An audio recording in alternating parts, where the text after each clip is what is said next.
Hi there, it's Marcus here, the weekend, and I've just been thinking about globalization. This is the second last one of our short snapshots, and I thought I should reflect on globalization. It's always personal. Everything in our global process that we're involved with, the human natural process, has a personal dimension.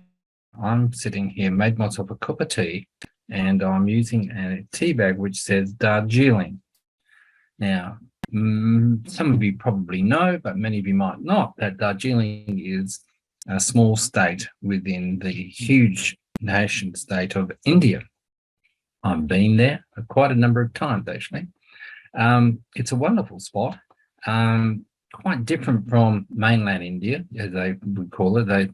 They call it India proper, the mainland, because they're a little sort of like an appendix on the side up the top in the northeast of India, and there's a number of other small states there as well. Assam is a good example of another one, and they've got many tribal peoples and so on. But here I'm drinking a cup of tea. The tea has been sourced from Darjeeling, and through the global networks and so on, it's brought that tea to me, who's not an aficionado, because of course I'm drinking a tea bag rather than going and getting the leaf tea, which I do have, but I don't have leaf tea from Darjeeling. And this is what I felt like to sort of comfort me as I wander through in my typical inimitable style, as they would say, through the thinking from the reading for this week particularly, but also taking it places, some unexpected places. For me, I didn't think that I would draw on I tend to stay away from my own writing when I'm teaching. Perhaps it's probably some sort of weird false modesty, but I didn't this time. I brought some really interesting stuff in that I was writing 15 or so years ago. It's interesting to see how my thinking hasn't changed, but has evolved, you might say. If that makes sense. It hasn't changed, but it's evolved. So we'll get to that. And then, I dive into deep time at the end, because I suddenly realized we're almost at the end of the course. And one of my favorite things about this course in the past was that we used to do DNA tests. So I went and found a set of DNA tests from 2016, and I have selected from those to illustrate the divergent nature of early human expansion across the planet, but also to illustrate the fact that there are deep common roots to our humanity. And I think that's really important. It's one of the things that, challenges people to think beyond their local identity, that we are all genetically extraordinarily closely related, you could say. There's very little difference at all. There's little genetic drifts here and there. It's particularly good because one of the people that was tested in that year was a Japanese woman called Nana. And so we have Nana's DNA compared to Anglo-Australian type DNA. So that's where we're going. Anyway, I'm going to stop that now, stop sort of giving you context, and I'm going to go and share my screen, and we will leap into it, hey? So I've got that. So there it is. So this is an image from that DNA sequence of tests. The matrilineal line, because of course, as you probably know, there's a Y chromosome and a Y chromosome, X chromosome, of course, the female.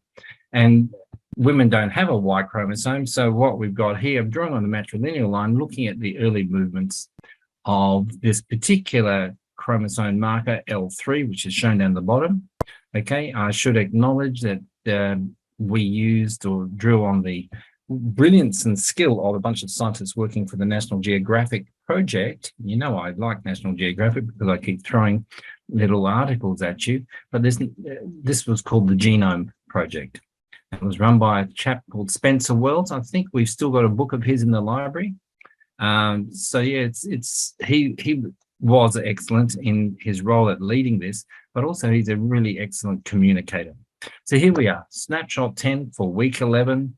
And we're talking about continuing the conversation around globalization simply because the key reading coming from buried here somewhere, I had it the other day, I got it out thinking, but here it is. Eric Hobsbawm, one of the greatest historians of the 20th century, wrote the book, The New Century. Well, he really didn't write it. It's more a series of conversations between him and a chap that Polito, that's right, Antonio Polito, who is interviewing him. And I just selected a chapter 5 on the global village, where Hobsbawm is looking. He's an economic Marxist type historian, neo-Marxist historian, and he's looking at the pressures on the globe of our immense success as a species. He's talking about it from economic and political and cultural perspectives. But the global village is a really interesting idea because, one, it's an imagined order, and it also identifies the sense of compression, spatial, temporal compression, cultural compression too, for that matter. But now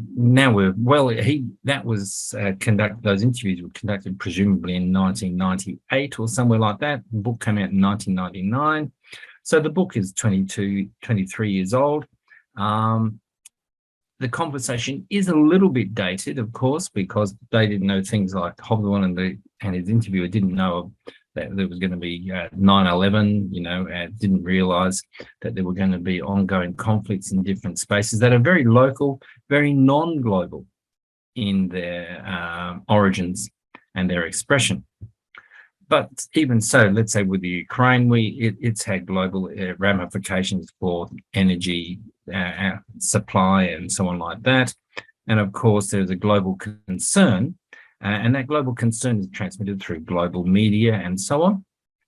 So that's really important to understand and recognize that there is global and local. And that's kind of one of the key themes of the course. And I'm going to be touching directly on that later on in this snapshot. So let's keeping moving still. So I want to, first of all, of course, keep focusing on what the course is touched on. Globalization is about energy movements around the world, increasing complexity, where we can't pull climate change out of energy use and so on, and collective learning. There's an immense amount of collective learning that's gone on in this course. There's an immense amount of collective learning that's going on across the state of Queensland or the region of Southeast Queensland or Sunshine Coast, but the collective learning is layered.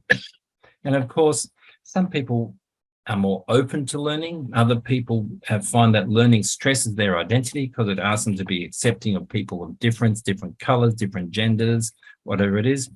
I can tell you that in the 1980s, 84, I became a vegetarian, and that was like a heresy in Australia back then. And so I've had to learn to manage other people's emotional responses to my own lifestyle choice, and so on. And many of you may have had to do the same. I remember just a year or two ago, one of my wife's cousins got married, and she's in a same-sex relationship. And before the marriage was even announced or anything like that, she and her partner went and visited her grandfather and grandmother somewhere out in central Queensland, and they sat down and said, "Look, this is the story. This is the way we are." The grandparents took it really well.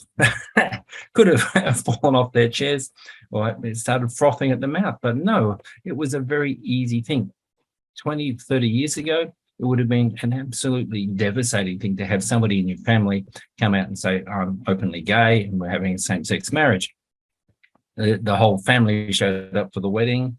I actually drove my wife's parents down there. It was a small wedding, so my wife and I didn't go attend the wedding directly, but of course we were in communication with Carolyn, her cousin, who's a wonderful person.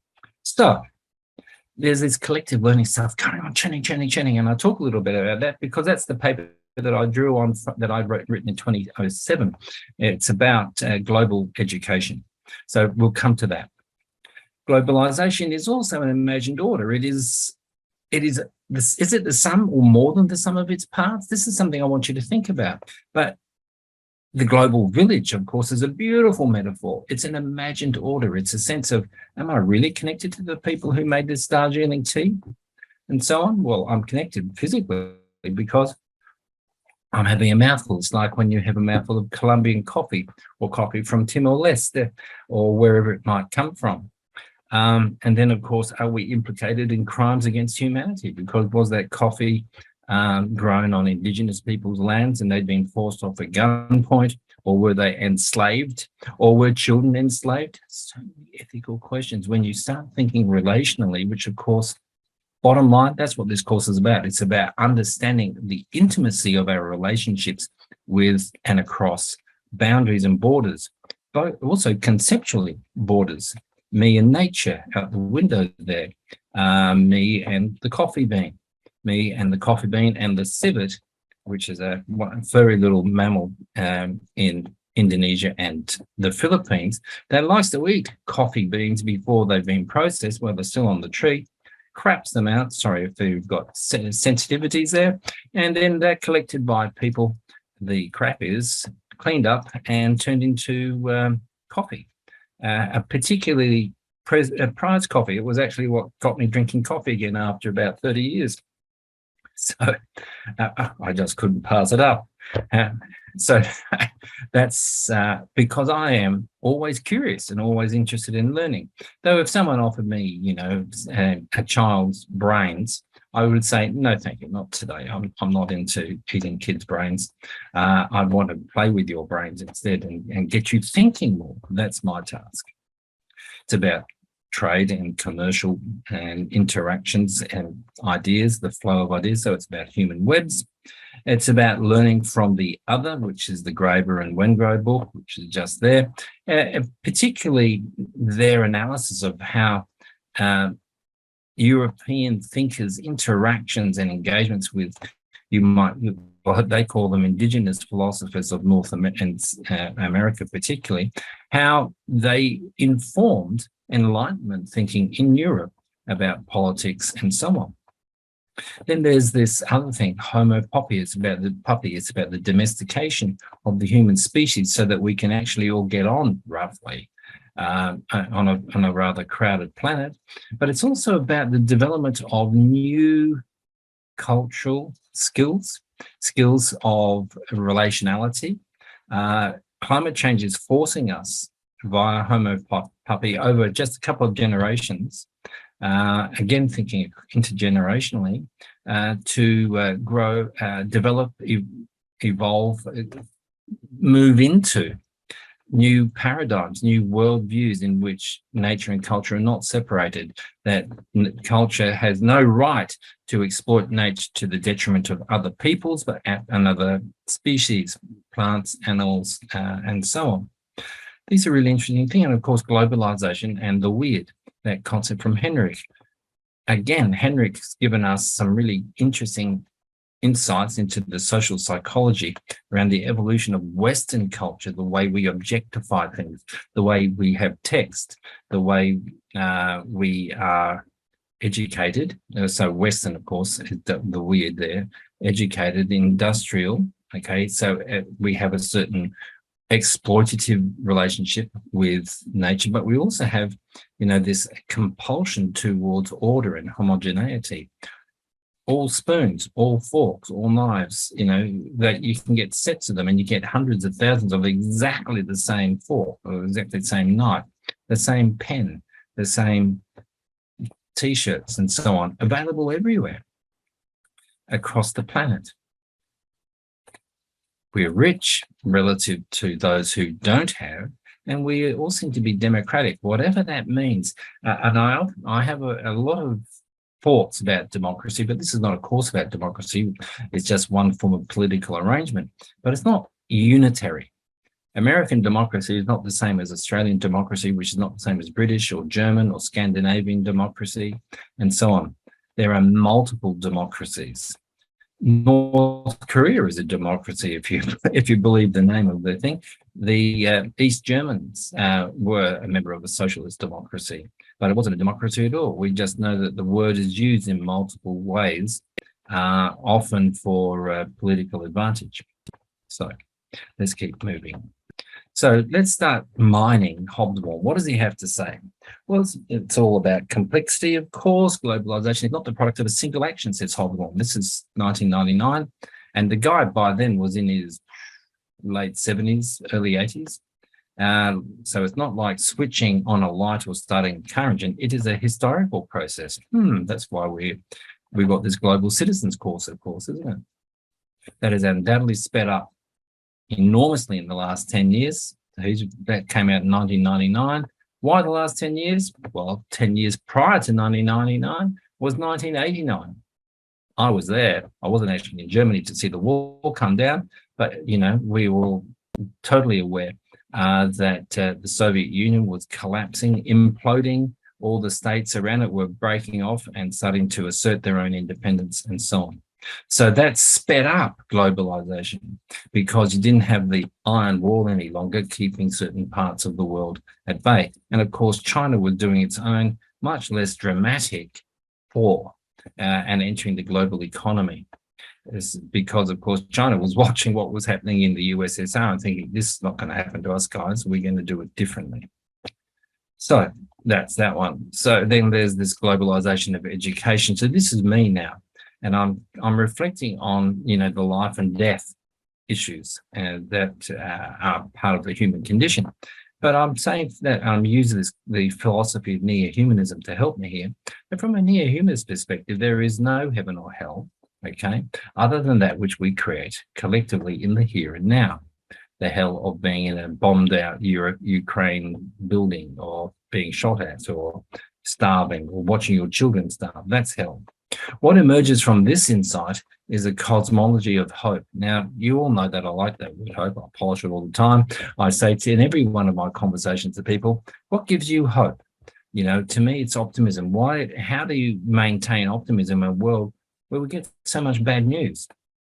So I'm talking about this cosmology of hope, which is moving from as above to so below, which is a classic Judeo-Christian way of seeing the world, to a transcendental, one that's a view of that goes beyond this transcendental view, that up there is heaven and down here is hell, to an as within, so without. It's to do with what's happening in here, how we read the world.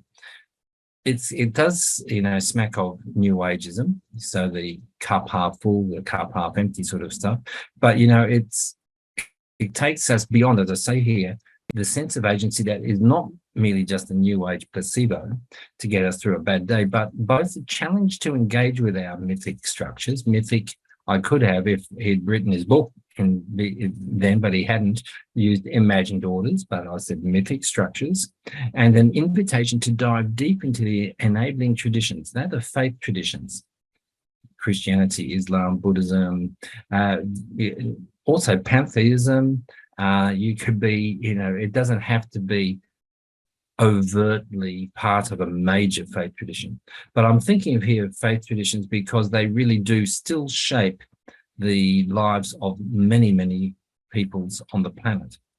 Not so much in a secular country like Australia, but so I'm thinking of faith traditions here because to me, they anchor us in a set of values, virtues, morals, and so on. But, it's also interesting to note from my perspective that even though Australia is ostensibly, and, in many ways is a secular country, that it's still morally and ethically, economically Christian. We are weird in that way. That Christianity, if you go and read that reading again from Henrik, Christianity has played an immense part in the shaping of the kind of world that we live in today. So these are enabling traditions and traditions that we can turn to, and we can mind them at what I call creative traditionalism. We can mind them and take out, well, what is it? Okay, Jesus said we should not commit violence. If someone hits you in the face, you turn the other cheek. Okay, so that's something that most people wouldn't do. He says that we should give to the poor, that there should be an equal distribution of goods, not a socialist distribution of goods, but no one should be going hungry because I'm rich and I have so much food in the fridge that I can't eat it all. I have to throw half of it out or feed it to the dog or something like that. And of course, globalization promises this equity. And this is something that Hosborn comes to in a little while. We want to keep moving. So there's a conversation here, and this is what I really, I enjoy all these conversations. This one I wanted to flag at you that this week's conversation is with Doris Roche, and she's a really savvy, sharp educator she's currently in Sweden, but she's, as she says herself, she's from all over the place. And she said 5 minutes, 45 seconds into her conversation, she said, look, today in Sweden, she cooked a satay. Where does satay come from? Well, originally it comes from Indonesia, right? And she said she learned to cook satay from her mother, an Austrian woman the family was living in, was it Kenya, Tanzania, I forget, somewhere in Africa. And their close friends then were Indonesian. And the Indonesian wife taught the Austrian mother how to make satay. And so, we have this really interesting question of, well, what makes us global? Are we global if we cook satay or eat curry, or, go and get a pizza, which is Italian, and so on? These are questions that are important. So I'd like you to have a listen to that Doris Roche conversation, because Doris makes some really pertinent points about, what does it mean to be a global citizen? How is she, and is she not perhaps a global citizen? This tension between the global and the local, it always comes out to play. It's fascinating. So Hosborn, states that globalization is probably based on the elimination of technical obstacles. He's seeing, globalization as technological rather than economic. And I've got another quote that talks about the economic obstacles that he sees posed by the nation state. What's really interesting, though, especially from a conceptual space like global history or world history, is that it's about the abolition of distance and time. It used to take people months to sail from England to Australia. It took weeks to sail from Africa across the Atlantic with, poor Africans in the hold as slaves, or going to be slaves, to the Americas and so on. So what we have done is we've smashed time down. Time has collapsed in on itself. And that's really important. Time, of course, equates to distance. I've hopped on a plane this year. How many of you have, I wonder? That plane took me actually to Sweden, where I actually had lunch with Doris, amongst other things. In this time, it's a bit too early, about 5 weeks from now, in the middle of November, a bunch of my gang from Sweden, they're flying here, and so on. So, that collapse of distance is really as important as the collapse of time. And they are both hallmarks of what globalization is. But here's Hobsbawm now, he's saying, but this globalization in a sense, means wider access. I'm talking about someone shortly who reckons that that's the case, but not equal access, says Hobsbawm. It's not about equal access. Like, let's say this image here suggests that Africa, the Americas, Asia, and Europe, and so on, that we're all in this snakes and ladders sort of game where people are moving up and down the board, and it's all equal. Thomas Friedman, who I talk about very shortly, reckons that the world is flat. He was writing 15 years ago, and he still is a proto-globalist. And that means he believes that, globalization is going to save our bacon. His main concern is that America might lose in that game of snakes and ladders. He's very nationalistic in that sense. But so let's have a look. So similarly, natural resources are distributed in an unequal manner. The problem with globalization is its aspiration to guarantee it tangentially egalitarian or equal access to products in a world that is naturally unequal and varied. So this is important to understand, that Hobsbawm is recognizing the fact that we would see, if we looked at any one of our Australian suburbs, that there are people who are earning probably 10 or 15 times the amount of other people living in the same suburb. Those suburbs tend to be just price, let's say, have unemployed or impoverished people out of the market, That's certainly the case in parts of the Sunshine Coast, where you would get greater homogeneity of class and of income based on rental and house prices and food prices for that matter as well. So he's very much aware, Hosborn, and he's reminding us that for all the hype, globalization isn't bringing equal access and ensuring that everybody on the planet has a decent meal and a roof over their head and decent education and medical and so on. But I think such a discussion is not about answers. Okay, so we have to look at this not about answers, and this is me from 2007 again, but about framing questions that give form to our aspirations. So we aspire to equality, but we know that if we mandate equality through civil institutions, that we actually kill innovation, we kill creative energy, because creative energy is not rewarded. This was the problem for the USSR. After 4 generations or 3 generations of people living under a Soviet socialist system, which was not Marxist, it was ostensibly Marxist, but it didn't actually practice a bunch of the concepts that Marx fed into his utopian vision. And Marx's vision wouldn't have worked either, of course. And can any of us, any human mind, actually fathom a world which is going to be effective and draw up a blueprint for it and say, this is the way it's going to be, guys, and it's going to work? No, that doesn't work. We've seen that with all forms of fundamentalism. But it is about questions. It's not about answers. You've got to learn, and you're in your first year, most of you, you've got to learn to think through the process. You've got a set of ideas. They give you certain forms of, lenses, you could say, to see the world. But, they are not answers in themselves. I might say, tell me what are the 3 fundamental principles of Marxism, and you'll go, okay, means of production, blah, blah, blah. Tick, yeah, okay, but what does it mean? Can you describe what that means?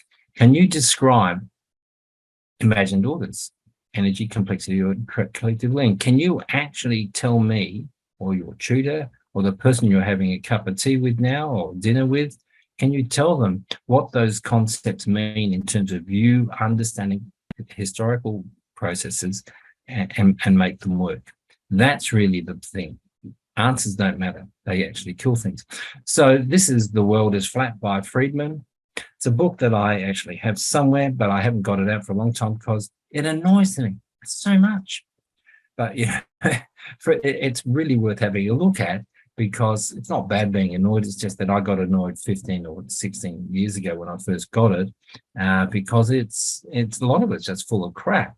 But have a listen to this. One cannot stress enough the fact that the flat world, that means the world that is globalized, and the frontiers of knowledge get pushed farther, faster and faster. Therefore, companies, he's writing for companies and nation state people, need the brain power that can not only reach the new frontier, but push them still further. This is where the breakthrough drugs, let's say drugs from the Amazon or wherever, brought straight into the center of the Americas or the global economy, software and productware and so on to be found. And America either needs to be training the brain power itself or importing it, ideally both, if it wants to dominate, this is him, dominate the 21st century. Okay, it's so interesting. And actually, we used to have a reading in this course a long time ago. I don't know if Gil or Caitlin will remember it, called The American Century. And really, it's like Hobsbawm, actually, one of his most famous books is called The Short Century, which is from 1914 through to 1989. That's what he reckons is a coherent chunk, and that we only had one world war. Now I'm drawing on another thinker, another historian, that, just had a rest in the middle, a bit like the 30 Years' War, the 100 Years' War in European history. It wasn't 100 years non-stop fighting, it was 100 years of constant fighting, with a few years rest in between as each protagonist recovered from the difficulties they faced with war. So Friedman is arguing the world is flat, the globalized world in the 21st century. He was writing at the beginning of the 21st century, and he's selling this idea that we are all all have equal access. He reckons that's one of those invisible hands of the economy type thing. That's an Adams idea from, liberalism from the 19th century, that ultimately globalization is going to lift everybody out of poverty and that it's going to do the right thing, but is it really? This is Hoswan, would be frothing at the mouth if he was reading this. So Hoswan asked some interesting questions. He says, one of the great problems of this coming century, because he was writing at the very end of the 20th, will be finding out where the tolerable limits for homogeneity, that means sameness, come, and to what extent that process could be combined with a world of variety. How do we have the local and the global coexisting? He said, send a photographer to the interior of any great airport, hence my photograph, and try to distinguish the photo. Where was this photograph taken? And it's got blue sky. Looks like a Chinese aeroplane. Looking at the chairs, we see these kinds of chairs all over the world. I've been in many an airport. It helps us feel at home anywhere. But also, we want to rebel. Part of us wants to say, but I'm an Australian, or but I'm a whatever country you come from, or but I'm me. I like wearing funny T-shirts, and you all know that I do. Why? Because somehow there's this humor there. There's my personal identity expression, So these are things that really fascinate and also challenge the way we think about the global world. And of course, if we're in airports, we might go on to travel. The extent to which travel around the world, Hoswan again, can change the world is something that, in my opinion, we do not fully appreciate. So who's this guy? This is Bingham. Okay, Bingham is the guy that discovered, inverted commas, the ruins of Machu Picchu back in Hiram Bingham, that's his full name, back in 1911. Machu Picchu, that fantastic place in South America. I'm not yet been there. It's in my bucket list, but one of my sons has been there. He says it's absolutely mind-bending. Okay, but these experiences do shape our identity. But we can be a global citizen and never leave Queensland, believe it or not. Why? Because we can travel. We have an imagination. We have an historical imagination. We can't go back and interview Julius Caesar and Napoleon Bonaparte, but we know they existed. We know that they had certain goals. There's a lot of evidence about their lives. Both Caesar and Napoleon wrote a lot. Caesar's Gallic Wars, for instance, is sort of staple material for poor kids learning Latin in their, in school. Why? Because his Latin was so beautiful. But the whole point is that travel, the global consciousness, the kind of things that you're writing about or preparing for or having delivered already in your Pecha Kichu assessment task 2. It's all about, well, can I talk authentically and legitimately about Machu Picchu? Can I? I think I can. I've certainly done it many a time, acting as though I know what I'm talking about, but I've never actually stood there. Okay, whereas Hiram stood there, just blew his mind. And, he just, if you look at his life story, you can see how, the people who created Indiana Jones actually mined the lives of men like Hiram Bingham, because he was a sort of semi-Indiana Jones type character. So quite interesting. So let's ask a question now. I'm going to jump sideways. Here's the front cover of one of the earliest, or perhaps it's the earliest, volume from Montaigne, who was a French, Michel Montaigne de Montaigne, who wrote his book on essays. Now, an essay is an attempt, an essay. Your essay coming up is asking you to deal with this. Global citizenship is as elusive as it is necessary. Do you agree? Are you going to write pro or against that? What is clear is that we need to understand our historical moment as one of crisis and opportunity, rooted in our amazing past as a species who evolved in dialogue with the world around us. Okay, so that's from the course outline. You have to write to that. Do you feel up to it? What are you going to draw on? The shopping list I gave you at the beginning here of those the first 8, was it 6, 8 readings that we have in the course. It's a good place to start. Energy, complexity, and collective learning. Imagined orders. These are aspects. But if you look at, let's say, the diagnosis offered in the last few readings, different ways of looking at the globalizing project, we know that globalization is not good for everybody. It's not good for the planet. It's not good for nature. But it's because of a certain kind of globalization. Remember that Hobsbawm, just as quoted to earlier, said globalization in his mind is a technological thing. Industrialized world globalization, is rapacious. It damages ecosystems and it damages social systems. It totally wiped out the beautiful, wasn't ever idyllic, but the beautiful pre-modern world of England and Europe and North America, for that matter.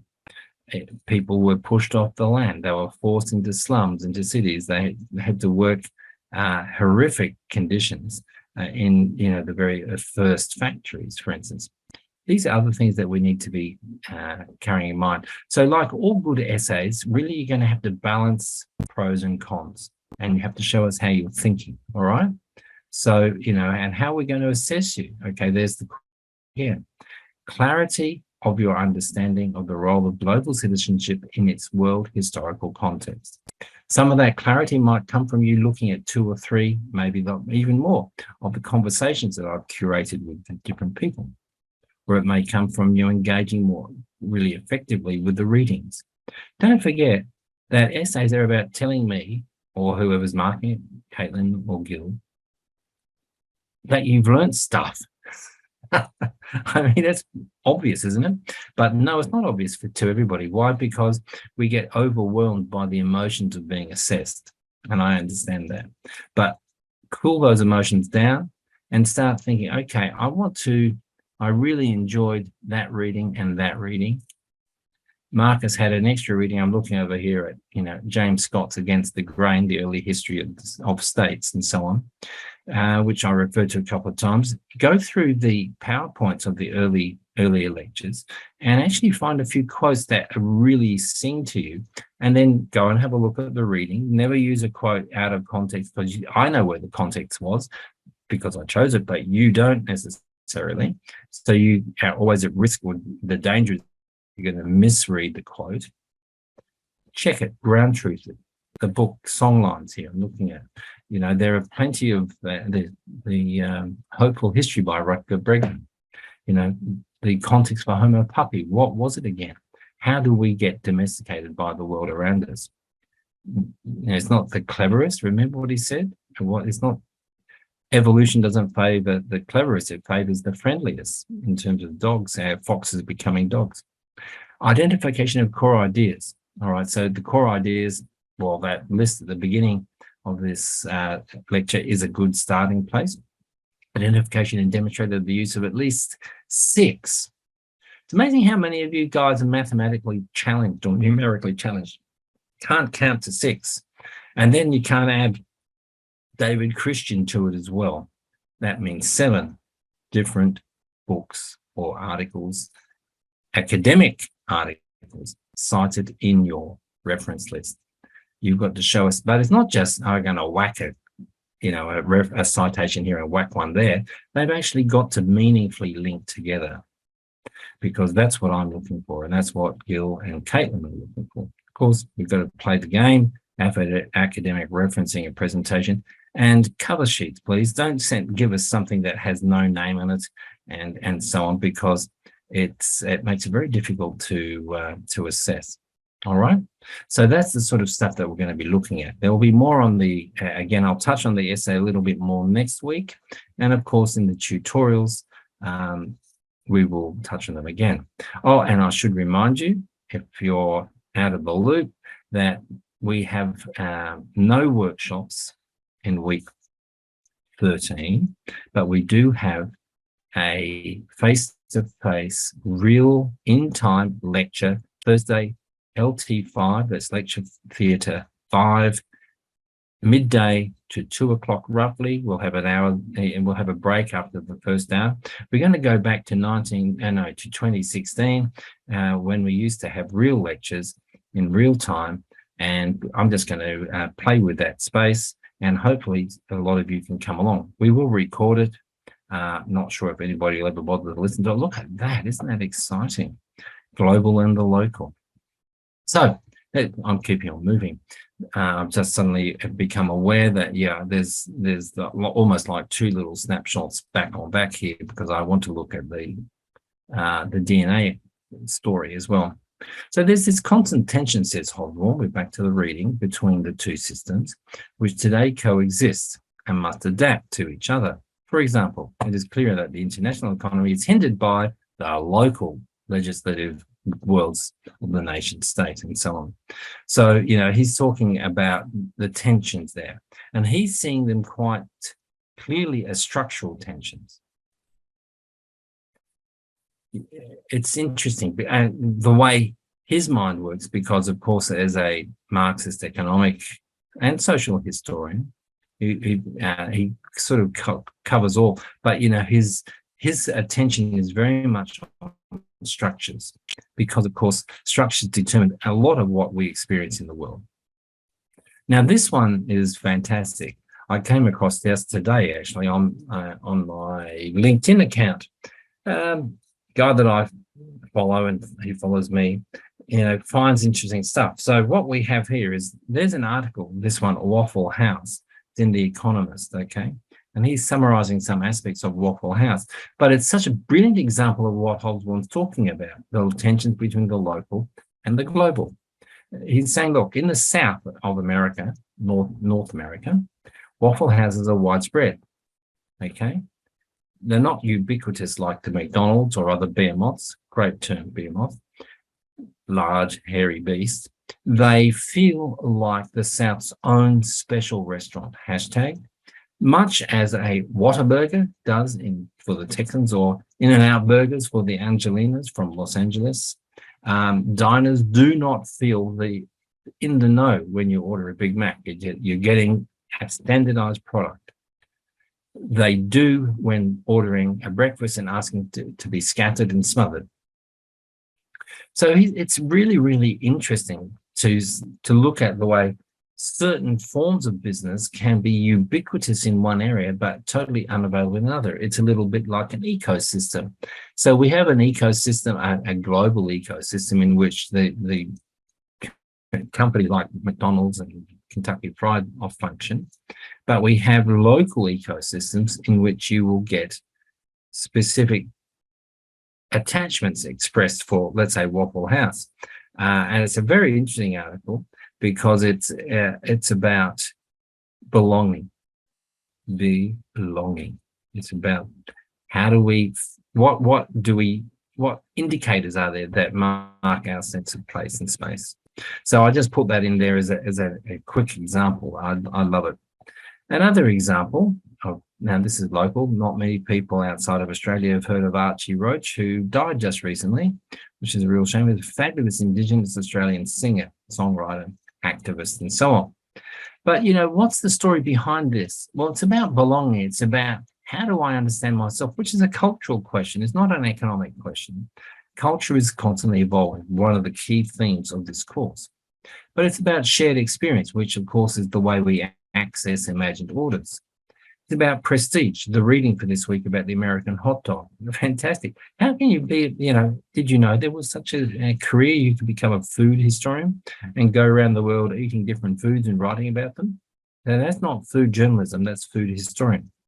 Okay. And of course, we've got the hot dog at one end, but then Archie Roach has written this song there. If you click on this Archie Roach image, it will take you to the YouTube clip about flour, sugar, and tea, and about this is what Indigenous people were given on mission stations, and of course, it just ruined their health completely, along with alcohol. So he's talking about the addictions of Western foods, for instance. So we have global foods, and we have prestige and identity. One of the very first things that happened when the Soviet Union collapsed was McDonald's invaded you could say, and set up shops everywhere. And they were so popular. Why? Because the Russian people, the people from Czechoslovakia, Hungary, Yugoslavia, no longer Yugoslavia, the former Yugoslavia, the Latvia, the states and the Baltics that were all behind the Iron Curtain had all been denied this, but they knew about McDonald's, they knew about Coca-Cola and so on. And these things carried prestige. They longed for that prestige. So everybody flocked to these what would you call them, neoliberal icons for globalized businesses, whatever, in order to partake of what they had been denied. Interesting. So what about the weird people and our effect? So we're all weird people. Remember that? Western, educated, industrialized, rich and democratic. And one of the last quotes from Hobsbawm is the growth in human production. So he's still focused on the economic, right? And in the availability of wealth is enormous. The greater part of the world population has benefited. This is a feature of the 20th century that has to be taken into account when making an assessment of what has been both the best and the worst of centuries. Hobsbawm himself, he and his family fled from Germany because they were a Jewish family before or in the early years of the Nazi ascendancy. And he points out that the 20th century has killed more people than any other, but at its close, there are more people living and living better with greater hopes. So that made me think of the statement last week from Golden and Muga from that chapter on globalization, where they suggested the 21st century could be the best ever. You know, wow, interesting that, 20 odd years later, you got people still saying something like that. And I'm not disagreeing with it. I'm just seeing, and this is what intertextuality is. You can see different things happening at different points along the way. So we are weird people because we've transformed the world. We've transformed the way the world functions. We've transformed the way, we've transformed the expectations of people. Okay. So that, when something like the iPhone and the smart devices first appeared, the mobile phone, that's what I'm trying to say, the mobile phone first appeared, it was the most, never in history have we seen the uptake of a technology as rapid as that one. It spoke to individuality, it spoke to mobility, it spoke to efficiency, it spoke to many things that our world prizes, not just in the West, but across the world. Indian street kids can have a mobile phone, but not have a house, not have a roof over their head, are sleeping on the streets, but they've got their mobile phone. It's interesting. So I mentioned David Northrop's divergence and convergence in that. We have the Vikings there and all that sort of stuff. The global village holds deep contradictions. And we are globally aware and locally invested, all right? There are economic realities, there are distribution realities, all of which Eric Hobsbawm is pointing towards. There are also subjective realities, and that's really important to me. And that brings us to the second half of this lecture, or thought bubble, whatever we call it. So in 2016, it was one of the last years that we did this. We ran in fact, it was the second last year, 2017 was the last year. We got 3 students from this group who agreed to have their DNA tested through the National Geographic Genographic Project, no longer running, tragically. Otherwise, I'd still be doing it unless my head of school said, no, you can't spend that money. It's about $300, about $80, $85 or something to have one test done. And they gave a breakdown on our genetic background. So for all of them, there was one guy, Aiden. I have to get at least both main sexes simply because I want the Y chromosome from the male as well as the X chromosome or the mitochondrial DNA from women. Hominin ancestry. So there's a bit of a blur there. What I put in this one in here to start off with is to say, look, we are related to Neanderthals. This is from one of these three. They're never quite the same, but whoever it was that this test pertains to is that they carried 1.1% of DNA from Neanderthals or chromosomes from Neanderthals in their DNA. The average across the planet, and they tested almost 1 million people, is that it's about 2.1. Fellow like me I used to have gingery hair. We have a higher level of Neanderthal chromosomes in our system than do people, let's say like Indigenous Australians and so on. So that's in itself is interesting. So this is about 60,000 years ago or older. There's a lot of information on the interbreeding of Neanderthals, Denisovans, and possibly other hominids who were living contemporaneously with human beings on the planet back then. Good old Darjeeling. Now, what can we see? Well, first of all, we're looking at the maternal line at the moment. We're looking at these two markers down here, L3 and N. L3 is the initial marker. This is the one that we've got on the front screen for this particular lecture. And we've got the movements across Africa before we left Africa. N is the first chromosomal maternal mitochondrial mutation that occurs on leaving Africa as we hit the Fertile Crescent and so on.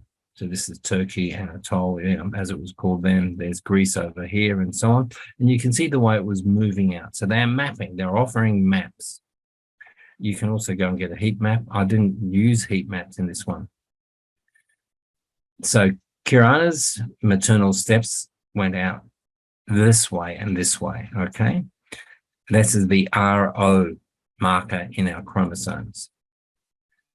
They give information along the way, which I think is when humans left Africa, they migrated across the globe in a web, good word, hey, of paths that spread out like the branches of a tree. Look at that, the metaphor of the branches of a tree, which each limb of migration identifiable by a marker in our DNA.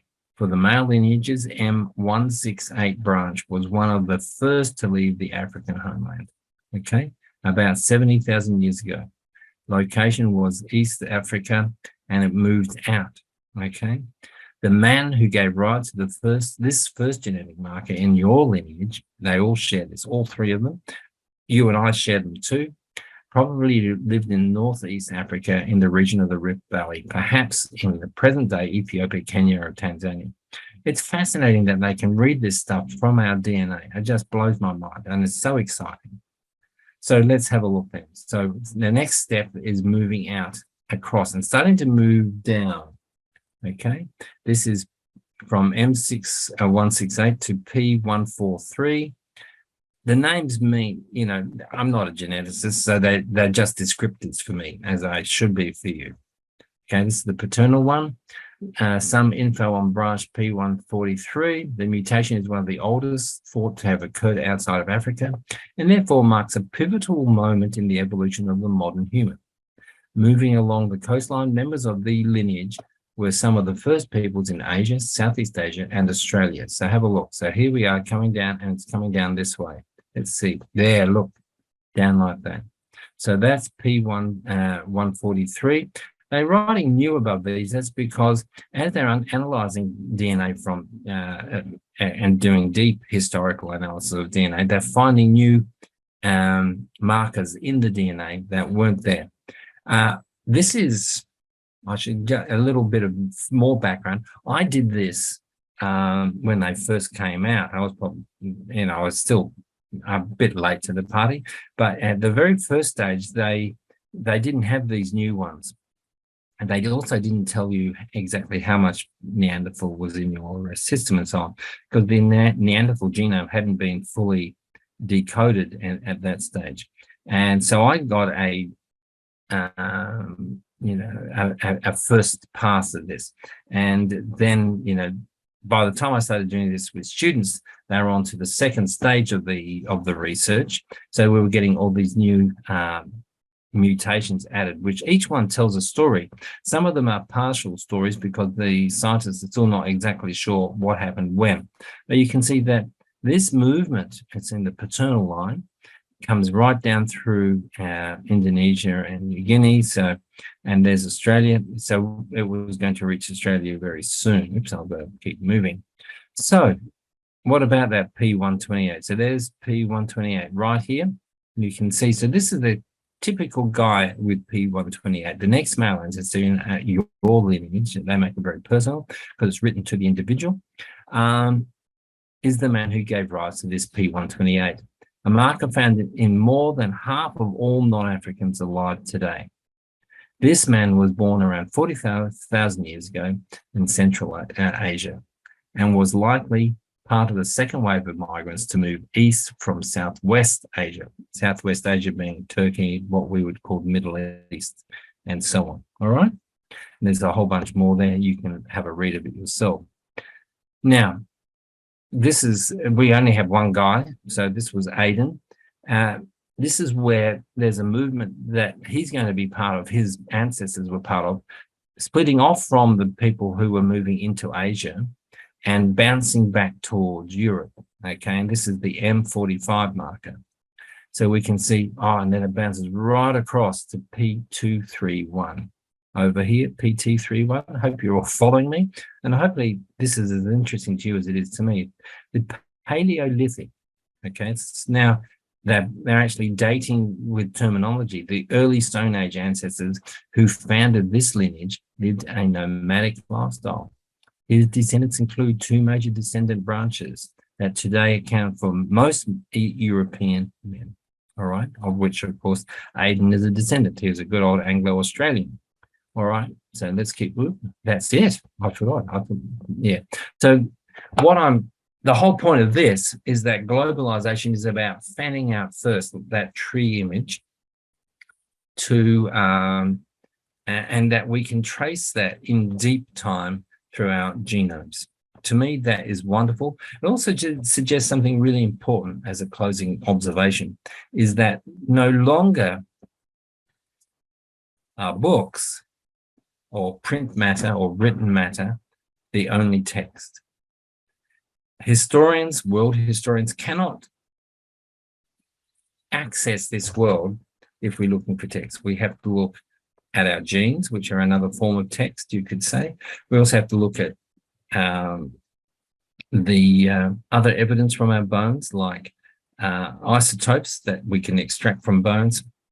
We have to look at archaeological evidence, dendrochronological evidence. We have to look at things like how were the stone tools shaped and what point were stone tools replaced by early bronze and soft metal tools and so on. So there's much going on here. As you would know, that a course like this is only just scratching the surface of so much that, you know, is available to us today. And as you move into the 21st century, you're going to, and if you keep paying attention to this kind of stuff, you're just going to keep on finding new and new and new insights into the world that we inhabit today. Globalization, week 11, not done and dusted by a long shot. I am going to put up that article of mine on globalizing education, just in case one or two of you might be interested in having a look at that. Yeah, so in it, I use Friedman not as a punching bag, but certainly as a one way of seeing the way the world is being represented to us.